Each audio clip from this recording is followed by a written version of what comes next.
Even nicotine-free vapes can harm the lung.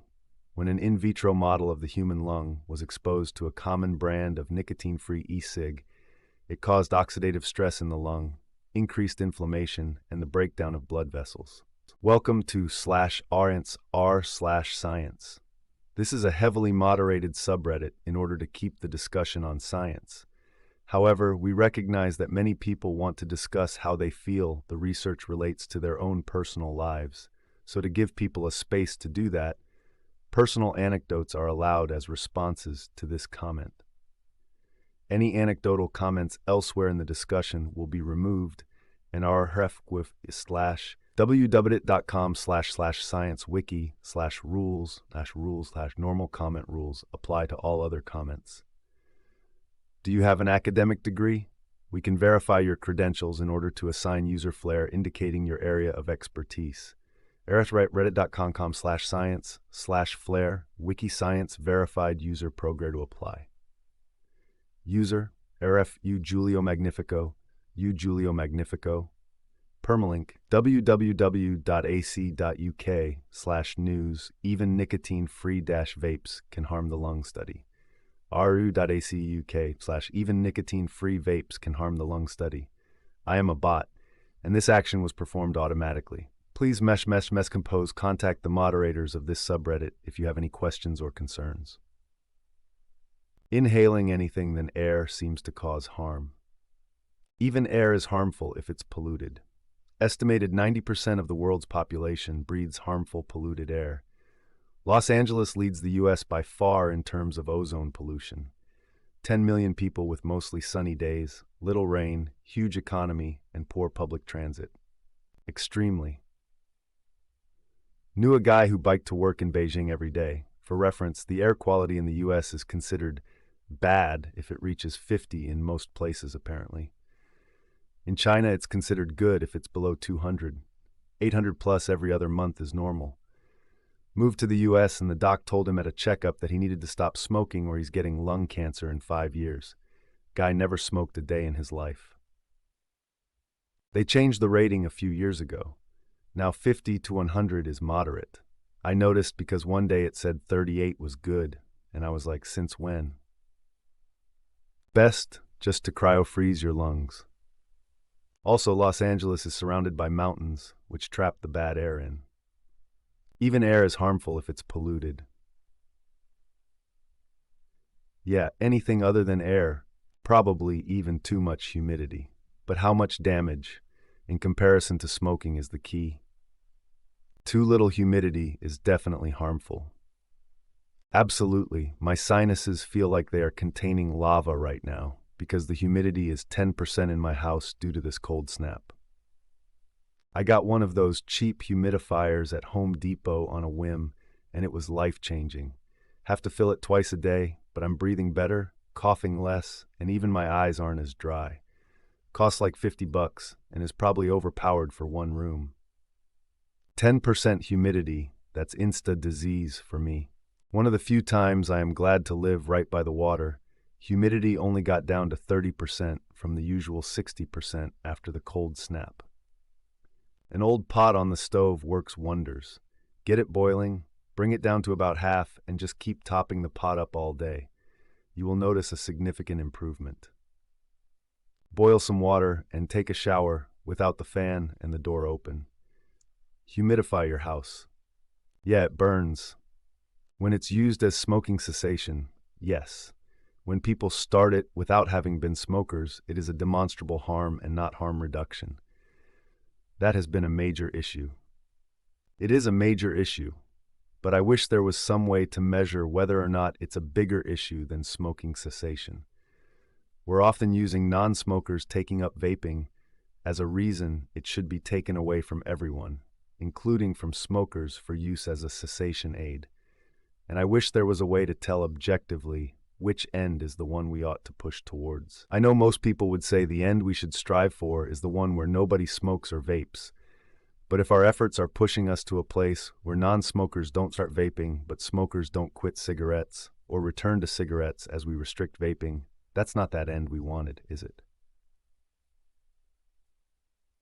TBF, If everything kind of harmful gets taken away effectively, I'd probably KMS because, sadly, most things I like are statistically harmful in some kind of way, which would make taking it away harmful. A catch-22 there. I still see people smoking with their kids in the car sometimes. Vaping has made me feel way better than when I smoked cigarettes. Smoked for 30 years. I don't wake up coughing and my living room smells like blueberries. If vaping kills me, at least I won't smell like a dump truck or have ashtrays all over the place. My lungs feel 75% better in the last year. I don't really care if vaping has bad health effects. Can't be any worse than tar in the lungs and sore throat every day. Whatever. Right, I switched 8+ years ago or so, and not having your clothes smell, your car reek, and everything stained is awesome. I don't really want to completely quit, and that's my choice. My man, I don't think anyone is against vaping as a smoking cessation. It works and is better than smoking. It's great for that, and I'm glad you were able to quit smoking. You just not do either. Sure. You could also live your life not going outside to avoid air pollution, not playing contact sports to avoid injury, not drinking, not overeating, not smoking, not laying around doing nothing, not climbing, not swimming in the ocean, not skydiving, not working in a factory, not working around loud machinery, not working out 7 days a week. The list goes on, and it'll continue to grow as we learn more about the harms of different things. There's harms in everyday life. People pick and choose what they want to do. That's life. Of course, you don't have to go out of your way to do things that are bad for your health, but life is a balancing act. If somebody wants to live fast and die young, all the power to them. Enjoy your time on this rock. And you could mind your business and not try to police adults like they are toddlers. Don't worry, the black market has your back. My guy Larry might accidentally mix the floor cleaner and propylene glycol up with some of the batches, but it's all good. Still tastes like frozen strawberry soda. Yeah, I wasn't advocating not having vaping. Alcohol is harmful too, but I enjoy it in moderation. It's all about regulations on sale and marketing. I know you weren't, but lots of people are, and I wish I had something I could say to them. TBH, I didn't smoke much until vaping became a thing shortly after I turned 21, because I saw what smoking did to my mom. I was gonna do the stupid either way. I was just safer about it, and is why I still have both my lungs and my mom was missing one. Anecdotally, I know 4 people who have currently or in the past vaped, and none of them ever smoked before they started vaping. My kids say half the kids in their year vape and none of them used to smoke. It's enough of an issue that the schools have started writing letters to the parents about it. I think it's different for older people using it to stop smoking, but there are a lot of children vaping. And too much oxygen too. Actually, even oxygen is harmful to us. Our lungs are just extremely efficient in filtering it with the right pressure and concentration. Even with all that, though, we still produce free radicals that need to be filtered again with antioxidants. There's even the free radical theory of aging. Oxygen itself is a slow poison. It just takes a few decades to get you. Birds have evolved to deal with oxygen. That's why you have 70-year-old parrots. Don't know what happened to chickens, especially when it's done several hours a day. Prefacing this with, I'm not a doctor, but I was going to say I thought we knew this already. Not trying to make nicotine sound healthy, but its health risks are comparable to caffeine, although more addictive, I think. It's the method of ingestion that causes a lot of the harm. Cigarettes, dip, vaporization, you hear of health downsides to these, but you don't often hear that nicotine gum is bad for you any more than nicotine itself is.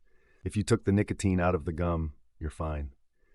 The consumption method is to blame for the most part. Now that being said, nicotine isn't good for you. How bad it is for you, I don't know, I'm not an expert, but a quick Google search for some info seems to lead to me believing it has similar risks as caffeine. Nicotine has no agreed-upon negative effects on health other than its addictive potential, www.nature.com/articles D41586 nature.com/articles D41586. Same with caffeine.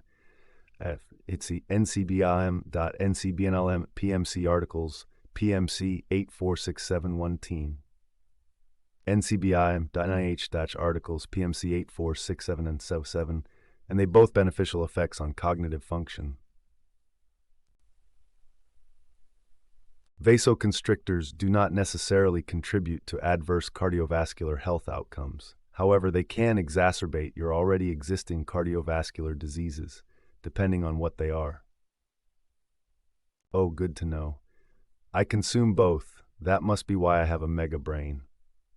Nicotine destroys the nerve that regulates your heartbeat. Know what's in the ranger's hypodermic used to euthanize bears? Nicotine. Actually, I think the gum can cause gum issues. You would be surprised on how many people will deny that. Our lungs have evolved to deal with smoke. The cilia in our lungs work remarkably well when it comes to eliminating the debris from burning wood and the like. Chemicals found in cigs actually paralyze these cilia, which is one reason why they are so harmful. As you can imagine, we used to consistently sleep and be in close proximity to burning wood, sometimes in enclosed areas. But when it comes to the stuff in vapes, our lungs have just recently encountered these substances and have no idea how to deal with and get rid of chemicals like propylene glycol, so they stick around and elicit an immune response. For some strange reason, I get load of joints popping and cracking, like X10, whenever I go from smoking to vaping. Weird enough to make me not want to vape ever again. Vaping made me burp a lot, so I went back to cigarettes. In the heat of my 2024 resolution of kicking alcohol and nicotine, alcohol has been a piece of cake comparatively, with not even an urge to drink. I'm using nicotine gum, which seems to be helping, but man, I chew a lot of it. Any studies on how bad it is for teeth gums? I haven't seen anything negative versus dips in vape. I personally found nicotine patches to be superior to nicotine gum. I will agree that quitting nicotine is the hardest thing. I finally quit cigarettes this fall, already quit opioids, Oxyvicodin and heroin, in 2015, and can admit that smoking was the most difficult. Sadly, I still am a nicotine addict and vape, but it's some progress at least. Best of luck with your journey to quitting bud. Can I ask how patches compare to the non-tobacco pouches? I quit vaping and started using 2 to 4 milligrams pouches because they last longer and keep the urge to want more at bay. It's working great, and some days I don't even want any.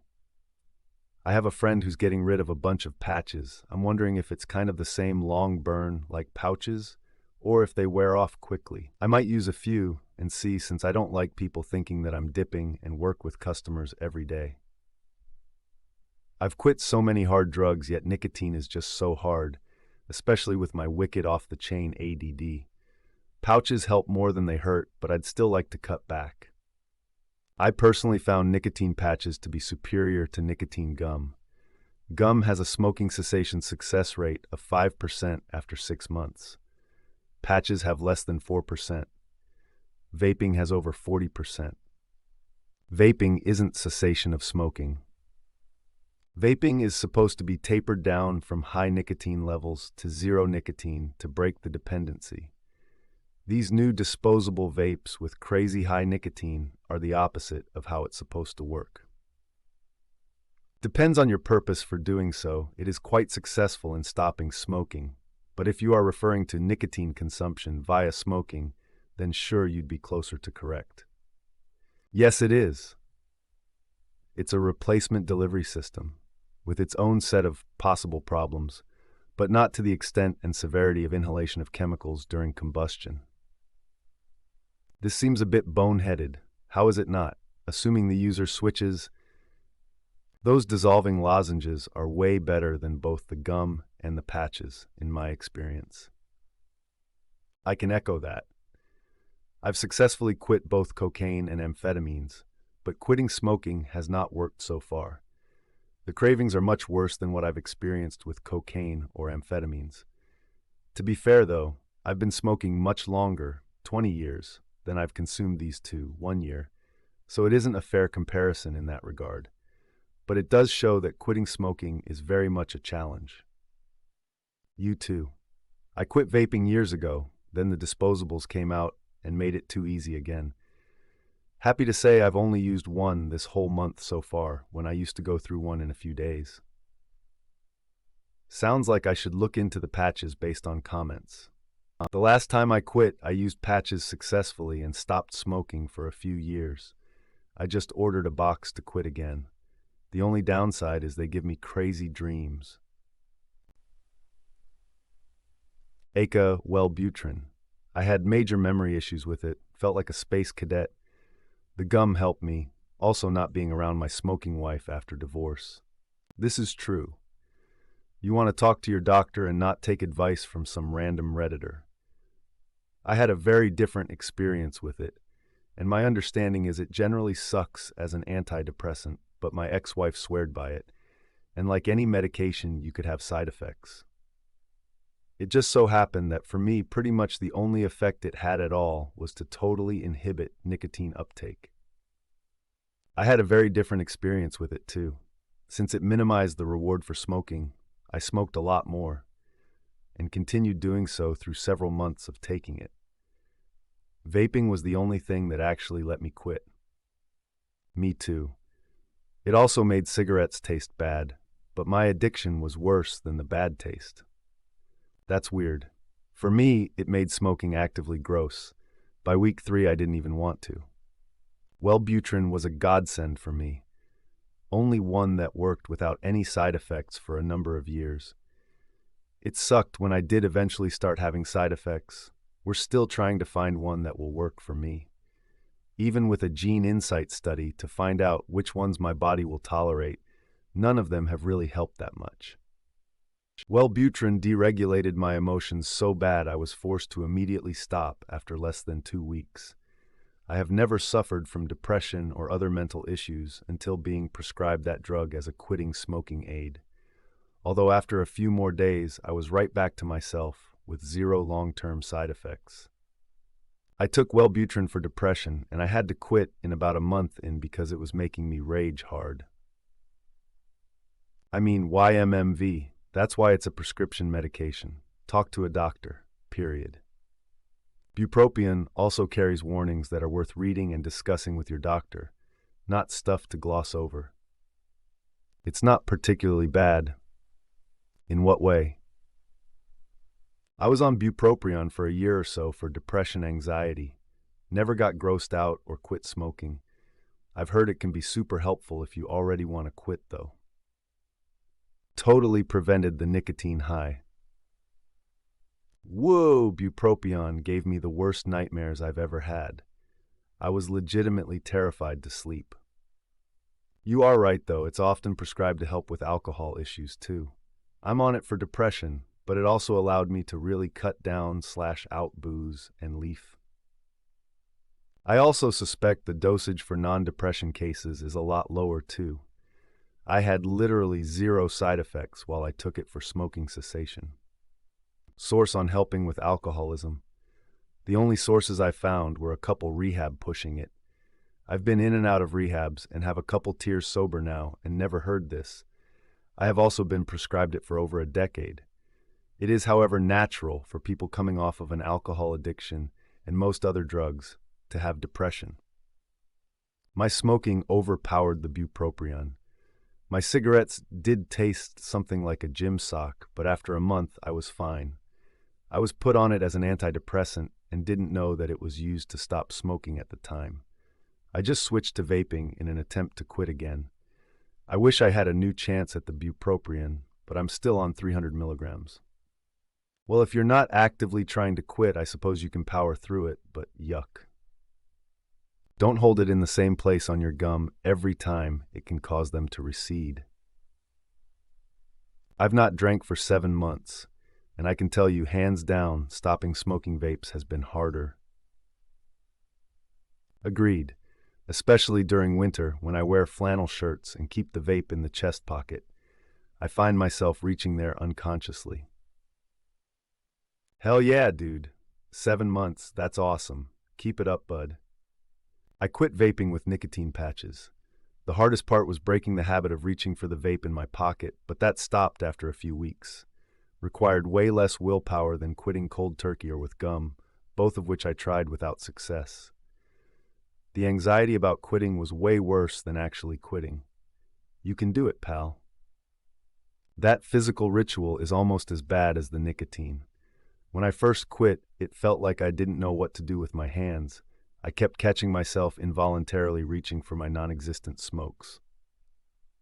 Thanks. Yeah, patches sounds like the best way to go. You may experience some absolutely insane, wild, vivid dreams on the patch. Fi. It was for me. I knew it'd work after the first day, once I realized that a patch totally satiated my nicotine cravings through the day. The patches get progressively smaller over a brief schedule, and then suddenly you are done. Honestly, the last patch is so tiny I was able to wean off it completely after a few days.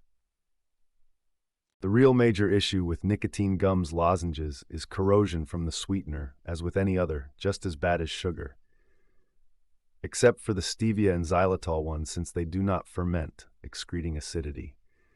The reason people get their teeth screwed from this is that they don't pay attention to ingredients, which is kind of ignorant. A little extra toothpaste and hot water every now and then to alkalize solves this. No citations studies.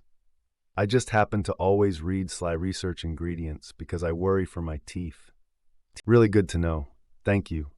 I also haven't been able to find anything. But my friend said it fucked up his teeth and he had a bunch of dental work done to fix it. Maybe look into patches? I just quit a nearly 10-year habit in October and still think about it daily. Nic gum is pretty bad for your gums, but it did help. Just gotta power through. You can do it. I really hate to say it, but any nicotine in your system is going to keep the cravings going. The nic gum is sorta like an ex you're not over yet who keeps texting you. Granted, you'll always think about it. For some of us, that's forever. I mean, come on. Cigarettes are a dessert for sex. I'm not commenting doom and gloom without proposing any solution. The only way I have felt truly free of alcohol and tobacco were after facing them head-on, bull by the horns kind of thing. What I mean is, it has to be out of your system and you need to assert willpower over it. Only you can decide if you have the conviction to even attempt what I'm suggesting, because there is high risk, high reward, but it has worked beautifully for myself and 4 close friends. One of them owns a bar. The core concept is recognizing and accepting wikipedia.org/wic enantiodromia. Enantiodromia is a thing that will win if you go full-bore Puritan. I firmly believe going too hard against it breaks us, and that's when relapses happen. Even physics and the universe agree with the idea via Newton's third law. My grandfather had the best advice IMO. He said to carry a sealed pack in your pocket, or keep it around where you can access it. You're accountable to your own will, no one else. Your power over it grows every day. Since you're well past that part, perhaps try it with the gum. One day you just stop and don't care. It's sooner than you think. Most things become habit in 3 balls, but why MMV? This one is after a few weeks or months sober, but don't be afraid to go to bars sober or keep alcohol in your home. Everyone needs a designated driver, free hero points, and a positive attitude is the only real requirement in a bar. Get an NA beer in a glass, or ginger beer is delicious AF. 12 years sober now, and I always keep at least a bottle of wine, gin, and vodka in my kitchen for guests. You'll have to remember that you can never have a casual relationship with either of these things. Close proximity is not partaking, it's empowering. Really appreciate the response. This is a science subreddit. The science says that nicotine replacement therapy is very effective and better than cold turkey alone for most individuals. Your anecdotes about willpower and mental strength have nothing to do with the reality of handling an addiction to one of the most addictive substances for the human brain. Sauna will get the nicotine cravings down a lot. If you can find one, worth every penny time spent. The gum and lozenges also extend the withdrawal. and increase the potential for heart disease, the primary killer from actual smoking. Get yourself a copy of Alan Carr's The Easy Way to Quit Smoking, even if you're still smoking or hooked on the gum. I guarantee you will stop before you finish the book, and it's so much easier than you're expecting. I quit smoking dozens of times over a 30-year span, including 3 years on the lozenges, and this book changed my life. It's hard to do both at once. I'd recommend quitting one and then the other, but that's just me. Zyn pouches are amazing. Helped me quit within weeks. I started ETH 8 mg, then after a while it was too much. Dropped to 6, then 2, then I stopped entirely. Nicotine-free for almost 2 years. You can do it. Does anyone have studies about vaping weed, dry herb, not oil? ncbilm.nih.gov, PMC articles, PMC 897, ncbi.nlm.nh articles, PMC 897593. This study doesn't make abundant distinction between the two, but all the negatives of vaping mentioned are vape products, i.e. would have to be oils or dabs, so one might be able to not apply them to dry herb. It is as harmless as it can be. Next step is just don't inhale the THC. I guess eating it? It is the cleanest, safest way to consume it. Not that it is harmless. Study. Trust me, bro. Bro science. Just trust me. It is as harmless as it can be. What makes you say that? Bad English, I guess. I meant to say, it is the way of consumption that I know which provoke less harm. The only safest way to consume it is not consuming it. I never meant to say this is not harmful at all. You know what? I could not get my wife to quit smoking for more than 6 months. Things came to a head. She was spending stupid money on cigarettes, and she stank. And she switched to vapes. Is it great? No. Is it 1,000x better than sucking on a cig? Yes. Even with all this stress, any pulmonologist will yell you, regulated, unflavored ECGs are still 90% better than smoking cigarettes. Pulmonologists, regulated, unflavored cigs are still 90% better than smoking cigarettes. The issue isn't people switching from smoking to vaping. It's people, often kids, picking up vaping because it's not harmful. They're not as bad, but 90% has no factual basis. Actually, there is ttp.gov/news e-cigarette around 95 less harmful than tobacco estimates landmark review factual basis for that claim. There's nothing factual about that. It's an estimate that was made nearly 10 years ago. A lot of newer studies, like the one in the OP, have come out since then that show that vaping is more damaging than once thought. There is actually demonstrable evidence that it is.